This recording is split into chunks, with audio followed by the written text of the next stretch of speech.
I think the amazing things of orchestras is that there's so many people sitting in the same place, Mm. playing different lines, different notes, and then you have the whole concert, right? Yeah. So the question should come after should be like how does it really work, the connection, the human Yeah. connection, Mm. because music is energy, you can feel it. I remember bringing some students for the first time listen to rehearsal classical music, and you see they come in like a little teenager like this, and then after 10 minutes silence, just look at that, like this is so interesting to witness.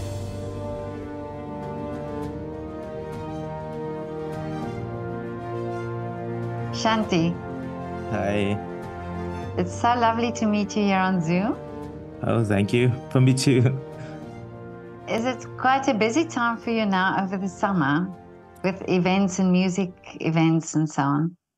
Well, this summer's it's been a little bit special because I need to take a break for personal reasons. Okay. But yeah, honestly, this month of August, for example, has been really quite full with the improvised request of help and job, so I can't complain. Oh, that's great. Yeah, every musician seemed to be busy in the summer. Yes, of course. There's a lot of interesting and nice events, and I guess every day you could just listen to some good music, and and Yeah. there's a lot to do. Yeah. Yeah. Shantipa, where are you based? I live in Basel. Okay. And were you born there? No, I was born in Bombay. Yeah. And then I've been adopted in Switzerland. And I grew up in the south part of the country. So I grew up there, and then I moved to Basel for my study. And then I stay here because I fell in love with the city, the place. It's a really nice environment here. Well, I'm also in love with Switzerland, so I can absolutely feel you there. Nice. But you talked about your studies. Was that musicology that you studied? Yes, I combine musicology with religion studies. Because honestly, I was working a lot on ancient and medieval music. So if it's just right, because in religion studies, you do a lot of what is more, how can I say, there are a sociologist point of view of what religion does in society or did in society. And if it's just right, because a lot of Gregorian chants and Oh, so. wow. Yeah. So there's music and religion have always been connected with each other. Yeah, I would say that it was a big. If we analyze the society of that time, you can't like divide both. They're really really strongly connected. For what is really where most of the music of the time were written, or a song, let's say, and how society was working at the time. And so even if you go on reading a lot of texts, and from where comes inspiration, of course, the Bible, and even if we go in other topics, not religious connected, I mean, all the traditions and everything just flew all in one point. It's definitely an interesting point for me, a topic that I really enjoyed to study. Well, what specifically made you interested in the ancient music? I think first of all, a teacher. I mean, I need to thank you, Matteo Nanni, because it has been really a mentor through all my study in musicology, and then it's just what I really like. I mean, just listen to the music, the chart, that period, like it's the melodies. I don't know. Even as a child, always fascinated me. Like say, okay, I like that, without knowledge, without nothing, just listen to that. And having the opportunity to do that at university, I just said, no, let's go for it.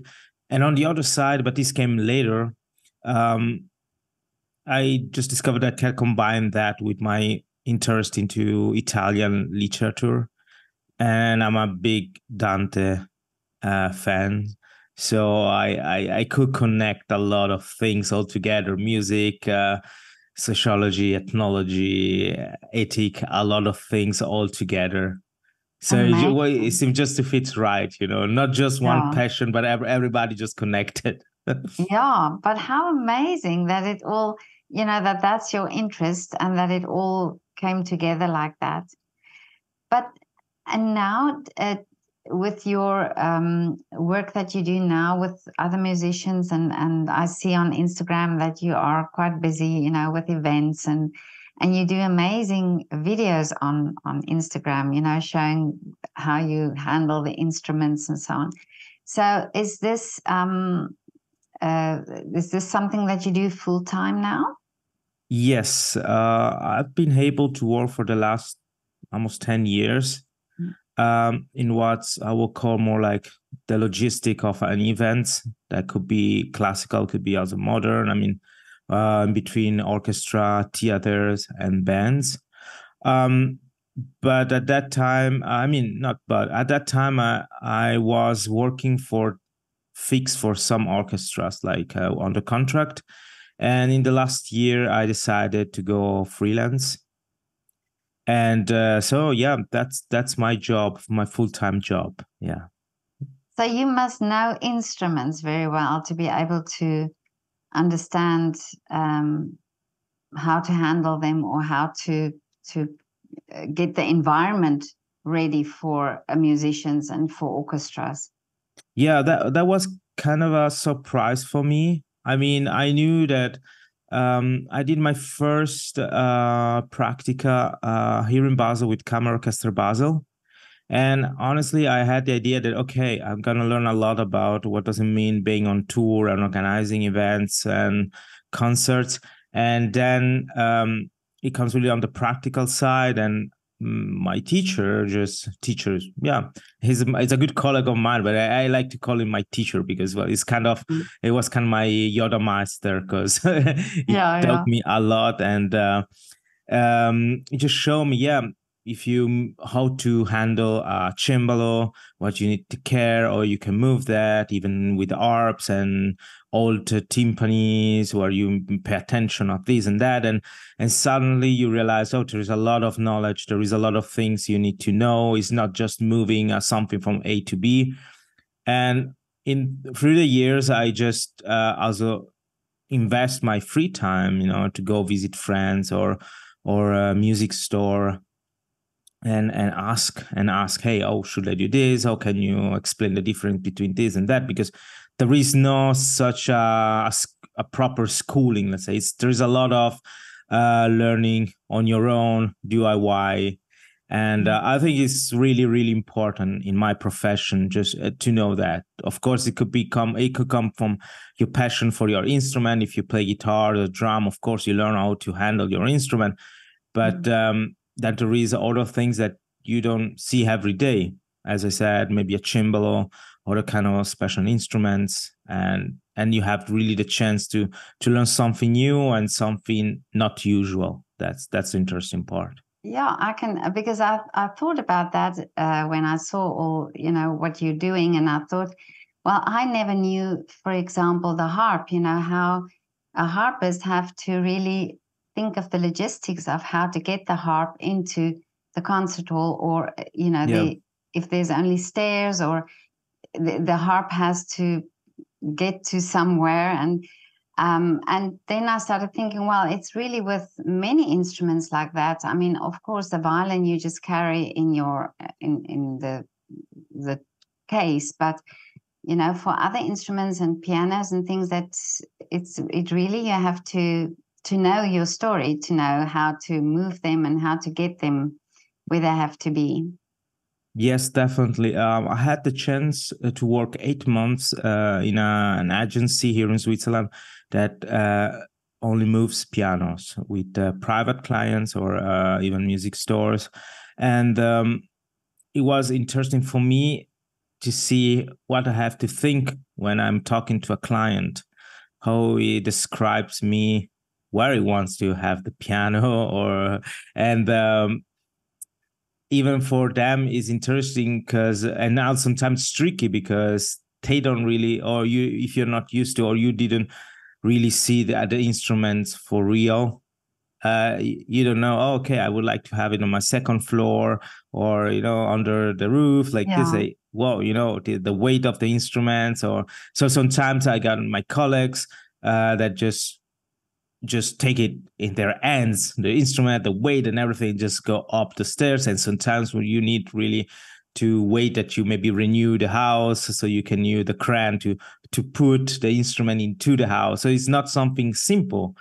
And yeah, it's fascinating, but also a lot underrated, I suppose. And I noticed this even when I have a concert in a new concert hall. Sometimes I just call, or I just go, if it's not far away and I have the chance to go there, I just go and see where the park place is, where the entrance is, how you reach the stage and everything, because there's always small surprises. The new concert halls are more like thought for that, but if you go in older buildings, well, you may have some surprises, let's say like this. I can imagine, especially the older buildings. Yeah. But now tell me about your, so you organize these concerts, or you are the middleman between the musician and the concert house. How does it work in your job?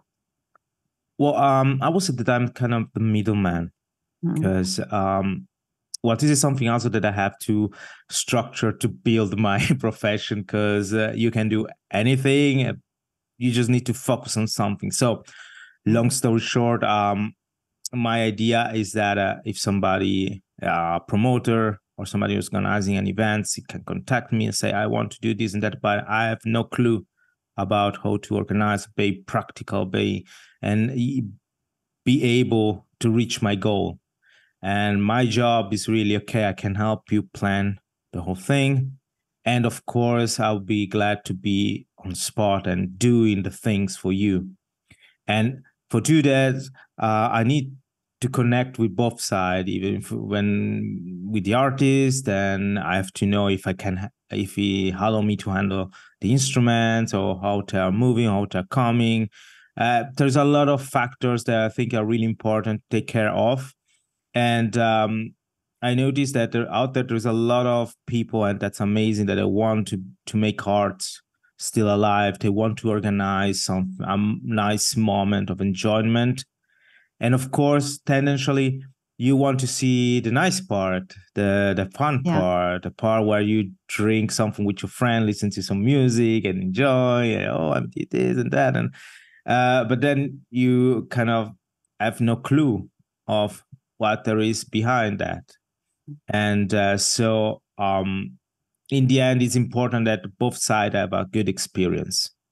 So it's possible to do something in the future again. And it's something, the ambience is really nice, and the evening or the day just go well. And this is where I start, and this is where I want to be. Like I take care that everything or part of that is gonna be interacting good with all the subjects. Like I wouldn't say that I'm gonna organize the catering for you, because my job is really into what is concerned artists and instruments and the logistic of that. But of course, more into the basic and the details of organization, of the organization of an event. Yeah.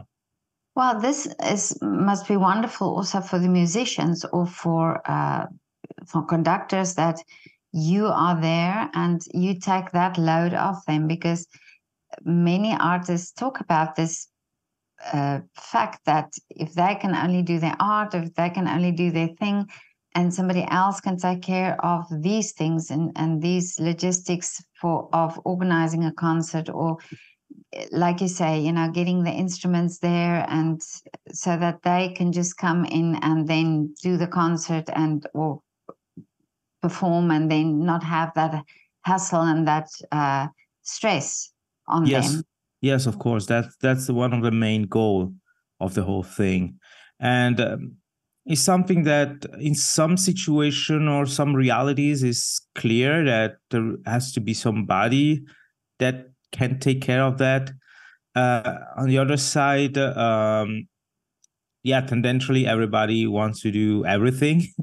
Yeah. And I guess I was this also when I was student. I organized concert. I remember leaving university, go home, taking a new T-shirt, and go on the concert place and cooking for the bands, waiting for the get in, and if you do everything, and but then with the time you realize, okay, it's better just choose in which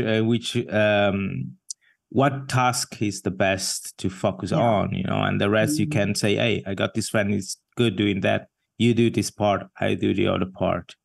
And especially in classical music, I know this is a lot about trust, and communication is the key, like in many other situations. So when you do a job like mine, you definitely have to be able to talk to the different sides. Like I really enjoy talking to conductors and see what are the expectation for the setup. What would you like to try, or what they want to do with this and that, and then of course with every musician, like of course you can make everybody happy, but the fact that they know that they can come to you asking how it's possible to do this and that, or can you take care of this and that, I think this is really important. So you become tendentially there is this stigma that stage manager or logistic, or like call in Switzerland, orchestra technica or orchestra of art is like, yeah, it's kind of stupid maybe to say, but there is this kind of pyramid scheme, when you have like conductor, musician, and then you are at the bottom, but in some orchestra this is definitely not the case, and you realize that, and even musicians realize that you're really a person that they can trust, and if they have the opportunity to sit there and have a good concert, as you said, focus on music and doing what that for their passion, and to express themselves and do the best. It's also thanks people like myself that invest my time and passion to make this happen. Trust is a big factor in that. Yeah, and do you also give advice? I mean, do you also, from your experience, would you give advice on something about the concert, like in the sense that where something has to be placed, or the microphones or things like that? Yes, because with the time I also witnessed different situation, working with different orchestras and different projects.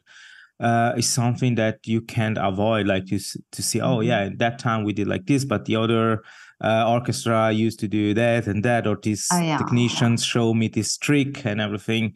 So it's always an exchange of information, and try to analyze different situations, also where you are, the weather, this and that. And I started doing also I feel myself more comfortable maybe in modern music, giving some advices, because I've been, as a teenager and growing up, a drummer of different bands. So I also been on tour with small events. And so I got a couple of young bands that say, oh, you may give us some advices, and being kind of a coach and everything. And I'm glad for that, because I think it's not just to say that, oh yeah, now I can this as professional, I could be a coach. It's just the fact that you can give this advice to somebody, like I'm a person who believes in the fact that the most you share, the things works good. And so this year I had the chance to work with youngest band that are really motivated, with thousands of ideas. And then you say, guys, maybe just don't lose those ideas, but just focus on something now. And then the next step, see which direction you want to take, or what's next, thinking about this and that. And I try to calibrate and also narrow this kind of choices just for help them. And then we work on everything. So if I can, I'm glad to give my advice and my idea. And on the contrary, I also, if somebody have some input or something, I'm really open to listen to something new, because I got a lot of friends, musicians that witness all the different situation, different countries through tour and stuff like this, and so I'm always amazed to see, oh yeah, you did that, you witnessed this, or how was Oh, the really? place, Yeah. and as I said, you can really always learn something. Mm. So you work on a broad spectrum, I would say. So it's from smaller bands to big orchestras. So you do everything in between. Yes, yes, and I think this is one of the part that makes me happy every week, Yeah, because I can you imagine. see Yeah. different flavors, different colors of the music business and music in general. But is there a sort of a stigma or a snobbishness? So if you work with classical music, that smaller bands wouldn't want to work, that they think, okay, you won't work with, he won't work with us because he's doing classical music, or are musicians just very open in that sense? Um, I think it's most the contrary. Sometimes it's more orchestra. They're not really not trust. It's a bad word. We are all human beings, so we need the time to Yeah, adapt. But I think yeah. it's just this idea. I know that I have my style as a person, and the things I like to wear and everything, um and I know that I grew up in a country that loves seeing papers and Oh, yeah, yeah. what have you done, what have you studied and everything. One of the biggest question one of the biggest question I receive sometimes is, oh, did you study musicology, so why are you working on stage or behind the scene, like I said, it's all connect in the end, but I see how people sometimes see the situation. So sometimes I got some in the beginning, people were kind of skeptic about, hey, what you can do, are you in the right place? And then I don't know, I just me being myself and show what I can do and the passion and everything. And people start really open to ideas. I got many friends working as classical musician that suddenly come out and say, "Oh, when I was young, I was also listening to that band." Or nowadays there is a lot of classical artists that have no shame of saying, "Oh, yeah, I like listening to that kind of music." Or I liked, or I dance in that way, or like that are more into that was Yeah. this subculture, or from punk to metal to rock. Because normally I notice that if somebody's a classical musician and they want to do something crazy, they say, "Oh yeah, I play jazz with my friends," because it seems that jazz is like the freedom if you are like Yeah. classical musician. And I said with positive vibes, but it is a kind of an excuse. I got just few friends that I know they play in orchestra and say, "Oh no, I back home with some friend that we play that metal because we like that." And on the other side, when bands ask me, "Oh, so what you do when you're not in tour with bands?" Or we say, "Ah, work with orchestras," and I'm really fascinated from that. Oh, really? Yeah. So I think it's just most like the idea that maybe the classical ambience sometimes have these ideas, these structures, some ways that it's just like oh, it has to be something serious, or it has to be something just for some kind of elite or something like this, when of course it's not. You also say you talk with so many people, you feel that too, but some way this is the idea. But in the end, never been a problem. Just make people more curious, and interaction is always interesting in the end. Yeah, it is, because I mean, I had this idea before I even started my initial project. I had also this idea, but I think it's and this is also why I keep doing these interviews, because I think there's this preconception when you go to a concert, and you go into this wonderful concert hall with all the golden embellishments, and you dress up, and the orchestra's dressed, and the conductor is there, and then there's this type of distance. It's you don't realize that these are people. They Yes. live ordinary lives, and you almost don't think that they could also like other music or so on. So it's absolutely true. And then the more you speak to them and the more they tell their stories, then the more also you realize that musicians are musicians. You know, they don't necessarily just play one type of music or listen to one type of music. Yes, I always talk about. I always brings out this example. I had the chance to work in many jazz festival, one in particular in my hometown, Ascona, and this is special because it's focused on New Orleans jazz, and so the musicians come there are really true. Raised and born New Orleans, and it was interesting to interact with these people because some of them don't know how to read a score, or they never been to music school, but they learn that playing with the family at home or with friends during jam session, and they reached a level of playing double bass, of playing drums, that's incredible.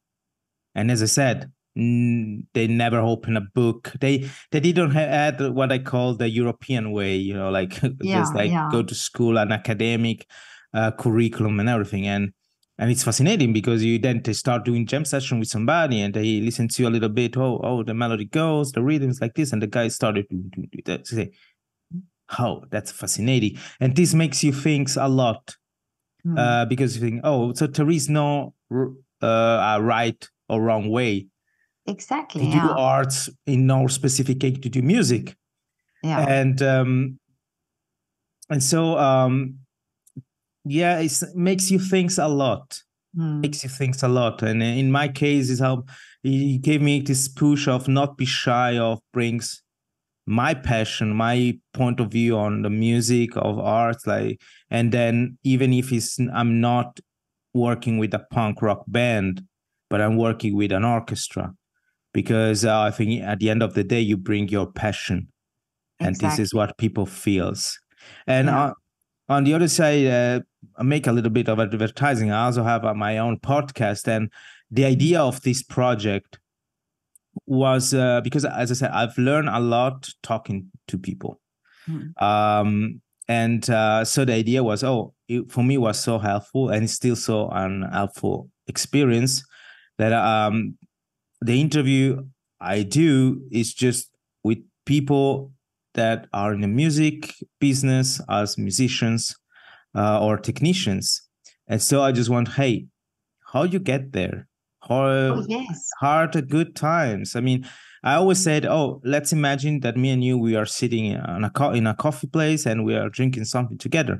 And in 1 hour, I just ask you something about your job, your life, and so, as you said, people just have this connection more real with reality, you know, what we're doing. And I know that you interview a good friend of mine, Thomas Erlang, and the fun part is that when I always met him in Zurich, we always talk about everything, but not about music. Oh, really? That was the interesting thing. And this just to say that, you know, like you met somebody in a place, maybe just really on the workplace, and then you realize, this person can give you really something else, some new story, some input in different topics. And this is what's amazing about the arts. I mean, but this is good. I suppose it works with every kind of work you do for a living. That in your profession, you will always have the chance to meet that specific colleagues that will always give you that extra input or motivates you to keep going. Absolutely, yeah. So this is something that I really hope that many musicians out there will keep going, because I know that sometimes there is this aspect, and once again, I don't know, it's more related to some way to learn music or get into that business where you are on your own. You have to be the best. What does it mean being the best? What does it mean being virtuous and everything? And it's something that you have to keep for yourself and do your own thing until you reach the sky, or is something that you can share and something that, you know, you can learn from this and then without being anxious, without being shy or jealous, you know. And This is I think this is one of the biggest things I witness also when I'm on stage or when I work like 10 days with a specific orchestra. So, you feel the vibes and everything. And it's still fascinating. And sometimes it gives me also the question, oh, but how does it work? Oh, you can keep going with this, like being so kind of selfish or close on yourself. Because if we think I think the amazing things of orchestras is that there's so many people sitting in the same place, playing different lines, different notes, and then you have the whole concert, right? Yeah. So the question should come after. Should be like, how does it really work? The connection, the human connection, because music is energy. You can feel it. I remember bringing some students for the first time listen to rehearsal classical music, and you see they come in like a little teenager like this, and then after 10 minutes silence. Just look at that. Like this is so so interesting to witness. The power Yes. that it has. But you were saying something interesting, and this is also what it makes me quite excited when I talk to an artist or to not just musicians, but and even winemakers, where you hear somebody saying, well, I haven't studied, but I've just practiced and worked at it, and and I've managed to come this far. And I have so much respect for people who study music or who study art or study anything, really, my utmost respect. But I also have respect for people who not necessarily go that route, but then find their own way and do their own thing and then develop this art form in their own way. And I think there's space for both of it. There has to be that acknowledgement for both, that some people's path is the path of study and some the path of self-discovery and self-development. And and it's so interesting always to talk to people and to hear that story. And with me, I've interviewed probably over 600 artists already, and not one has the same story. That I find so interesting. There's not one that I could say, oh, I've heard this before. Yes.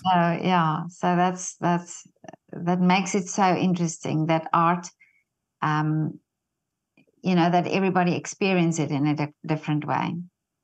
Yeah, arts in general, I think it is one of the purest, I would say, language that human beings can have to express emotion and ideas. It's incredible because there's no rules, there is no boundaries, and of course, I suppose having access to a certain kind of school or a study program should be like an input, or like just not the whole career, but just a part of it. It should help you to understand some situation, to get into some, I don't know, let's take an example like music theory. You go really straight back to school and you do the math, really, and you learn, the cadence is done, or the fuga is written and everything,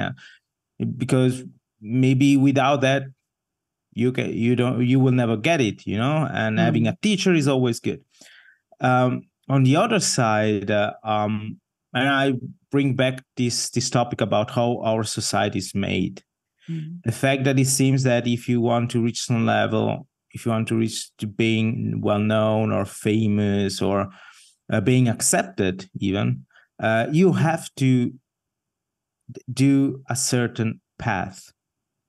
And this is the tricky part, because I know that certain things you can learn those things at school. And I can only bring my own example. I was studying musicology. So I go to school at university in Basel, amazing teachers. I got my books, I got my lessons. And on the other side, on the weekend, I organize my events. Totally DIY, totally other kind of music, but it's the idea behind. And I have to be honest, even nowadays, a lot of things I do is because I've learned on my own. I know the timing, I know the energy you have to invest, even physical energy. And then, of course, on the other side, what I've learned, it's fuel for my interest and for my passion and everything. Yeah. It comes, of course, I would say it comes, it's something that you will need or you will use eventually, maybe not in a direct way, like, okay, this is a fork, you use it to eat. No, you notice with the time that you use it in a way that you maybe before you will never thought, oh, okay, now it comes handy in that specific moment. So, and this is a little bit, I would say, the problem right now in the world of today. You can teach something like art, like if you expect to become like a lawyer or a medic or something like this. Yeah. So I think, and sometimes maybe people are scared maybe to really accept that fact. It's not that you got this ABC formula, but it's something that you really have to work within yourself and not just on what you read on books. Yeah. This is, I always say, this is the biggest contrast. And then there's also the aspect of that you can do some form of art, but you don't necessarily have to do it on that level as a professional. So you can play the piano, but you can play it for your own enjoyment, or you can play it for just friends coming together and making music. And you know, painting, or are we talking about baking and all these sorts of things that are really forms of art that we do as just enjoyment. So you know, everything doesn't have to be at that level. And I wonder sometimes if this is why in schools they don't give children more opportunity to do art, everybody to do art, because children can use art to express themselves, but they don't necessarily have to become musicians. You know, they can learn an instrument for maybe a few years, but and then put it down, but then they would have acquired these skills by learning the instrument, or by painting, or by learning different skills from doing this art form, and then go on to become something completely different. But they've acquired these skills, and that, like you say, there are some things where you can almost transfer the skill, and you can say, oh, okay, this is, you know, because you mentioned you played the drums, and I can imagine that's, even though you're not a drummer in a band, there are skills that you acquired there that you can now apply in the job that you're doing. Yes. This is an interesting point, because I want to be honest with you. I had a period in my life where I stopped playing. Really, I didn't touch my drums, didn't touch my guitars, because I felt like I don't know which level I want to be in that playing. You know, like I always played drums because it was fun. I've learned a lot playing with the time, even feels or like things that I thought that it was hard to learn. I just learned spontaneously, because you start playing, you get used to your instrument, more fluid, and it comes. And at that times, I was young and I was naive, and I had friends with whom I share a lot of good moments in music related. But at the same time, at that time, we weren't on the same page. Like, they want to become famous, they want to become the best. And I recognize this nowadays on social media. There is a lot of interesting videos of people playing different instruments, but just few of them, you really have the feeling that they're doing this because they like it or they're really passionate for that. And of course, it could be like a very interesting input to say, okay, I want to become good like this person. But but at the same time, it could be always like this challenge. Oh, I will never be like him, or like, yeah. And And as I said, I witnessed on myself this insecurity, and now I just play for myself. Or I was on tour with an amazing band from Denmark, and the drummer is very, very good. And we were talking on tour, and I told him the story about the fact that I was so insecure playing drums or something that makes me happy. And he said, he plays so technically because for him this is his way to be happy. Yeah. But he said, but many bands I listen to are totally different. I got friends also playing other band, totally different style. We have fun together. You have fun. Just destroy this idea of you have to be that level. Just enjoy what you're doing. And one of my favorite, I would say, book, but is a big opera from Boccaccio, the Decameron. I love the fact that in every day is these people in this small villa, these young people, they're escaping from the stress of society. In that case was the Black Plague and everything. They just start in dancing and singing because this makes them feel good. Yeah. In that darkest period of their lives, and this was for me like a connection also, like do this because it makes you happy. Because as you said, the best example you can give, like playing for your friends. Exactly. It has an enormous, I saw such a powerful moment, and it helps you. And once again, going back about children learning this and that, I got my sister also starting playing percussions, but for them was more like kind of therapy, like just learning how to organize or movements. It's everybody can really learn something different from in this case playing an instrument.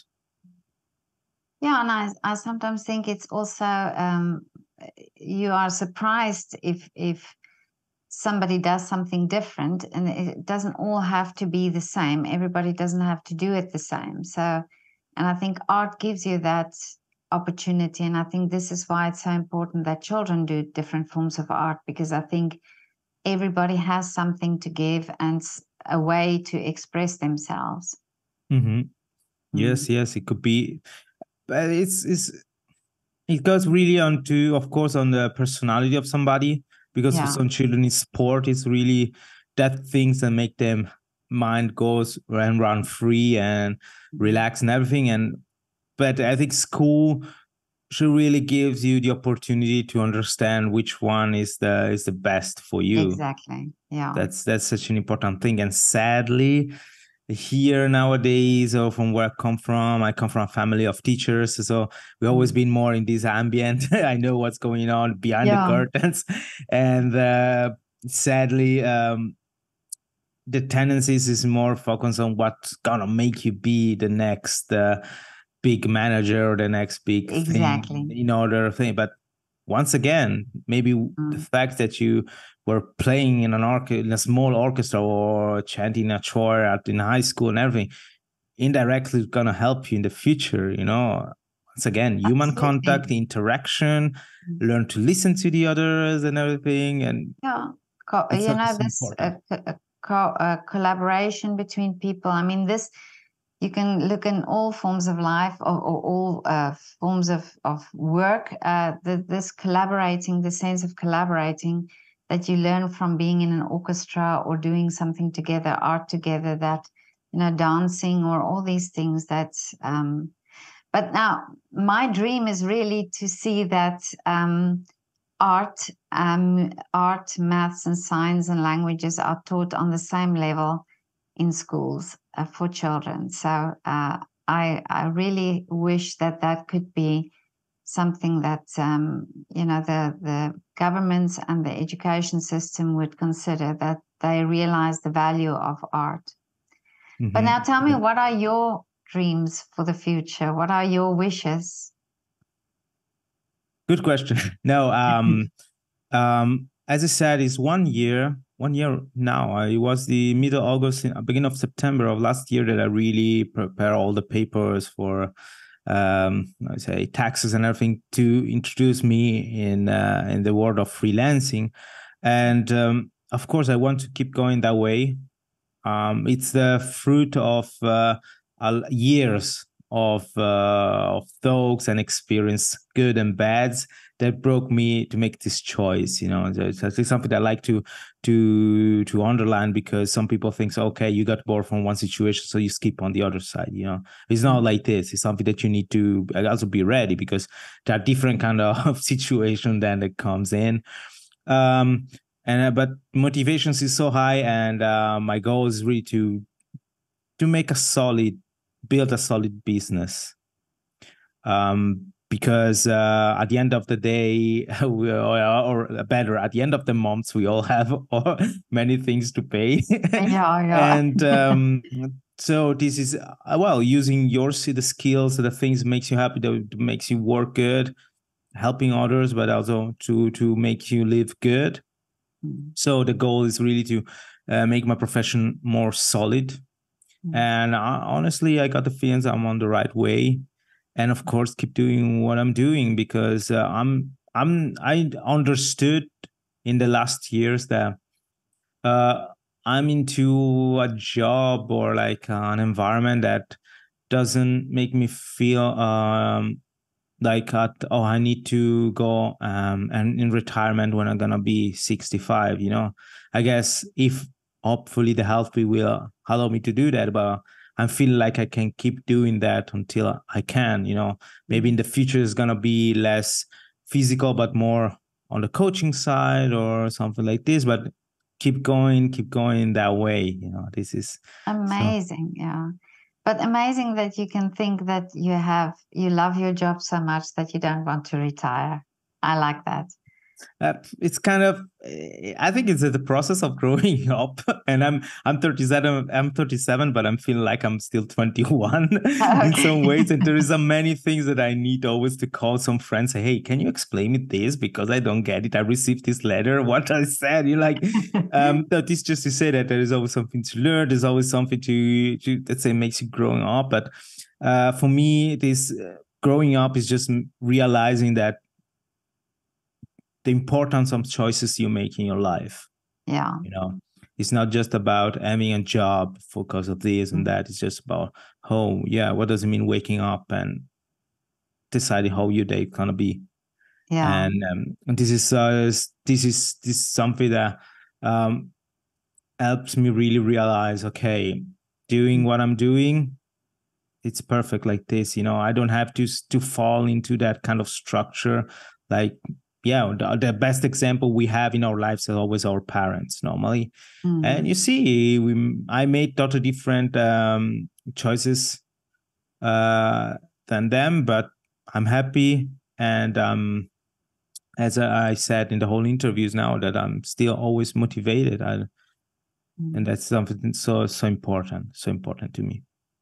Well, I can absolutely understand what you mean. I'm 59. Well, I turned 59 and I still feel 21, and I still have to also ask sometimes my children to explain things to me that's on a paper that I don't understand. So yeah, that is, we have to have that spirit. I think you have to have that young spirit and think everything is possible, and doing things. It's that's the way to go. Yes, and sometimes you don't see the result like one day after or 2 weeks after. One of the biggest lesson I had, I remember ending my studies, and because the reason I had no job, I have to move from Basel back to Ticino, back living with my parents. And I have to be honest, that time it hit hard, like it seems kind of, I failed somewhere, or what's going on, what I'm going to do. Yeah. And right before I left for the South, I did my practica at Kammer Orchestra Basel. And it was really open-minded experience. But it was, I don't know, it seems like, okay, it was good, but what gonna bring to me in my life, Well, 6 months later, and that means not even 1 year later, and a year just run fast, you know. So 6 months is really not faster. I remember receiving a phone call from an orchestra, you know, in Switzerland, and they say, "Oh, we are looking for a stage manager," and we were talking to the orchestra where you did your practica, and we want to ask if you would be interested to get a job. Amazing. So for me, that was I mean, and that experience then opened the door to what I'm doing right now. Yeah. So for me, that was the biggest lesson. It's like playing chess. You know, sometimes you make a move, and before the opposite do another move take time because you have to think, or sometimes just time gives the right situation. You know, and so as you said, I think doing things, starting, I can only advise to other people listening to this podcast right now, and just start something, because if you keep moving, maybe you don't see the thing is moving, but somewhere it's doing that, and one day just come back, and this is it. This is it. As simple as it is. Of course, in practical, sometimes it's hard. In that moment, I had kind of a breakdown.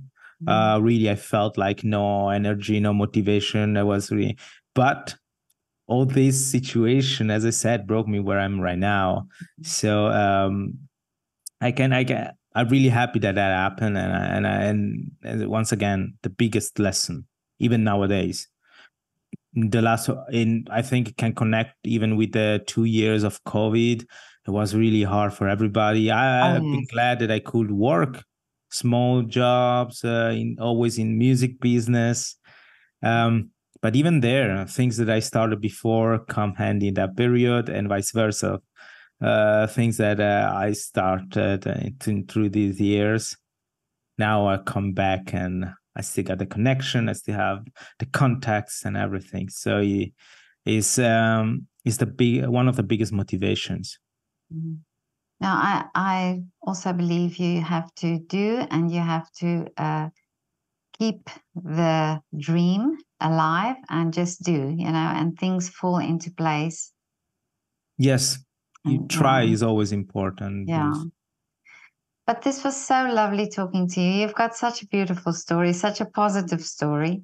Oh, thank you. And thank you so much for contacting me. And I'm very happy. And it's so lovely to hear that you and Thomas are friends. He's such a lovely man.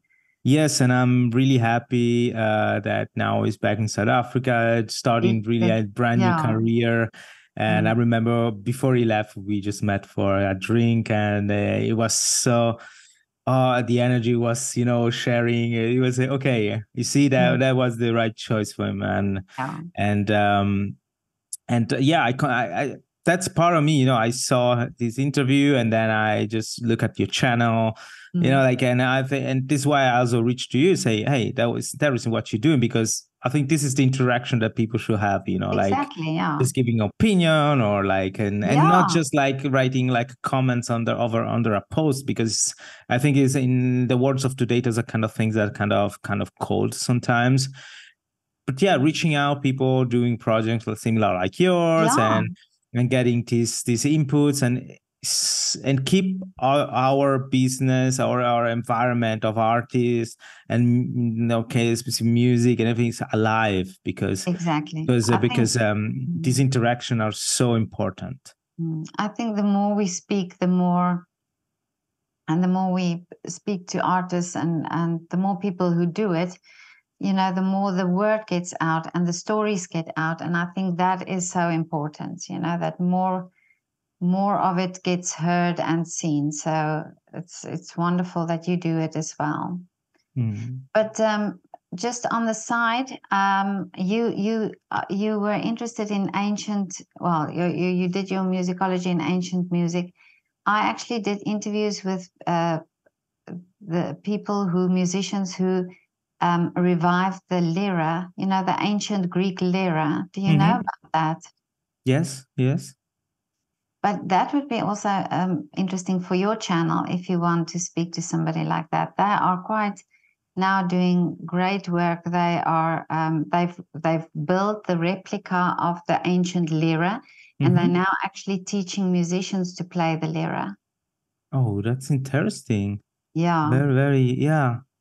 Yeah, because I was like last week on tour with the Freiburger Baroque Orchestra, and there is this musician with these huge instruments, like it was a contrafagot, but like a bassoon, and I don't know it's in English, it's the bass of a bassoon, and it was huge. And I mean, and I love the way also Baroque instrument or ancient instrument sounds like that. Another way, this is so special. And I got some friends that build instruments also themselves, and the way they researched, this sound, it's gonna be so amazing. But this can I send you the link? Of course.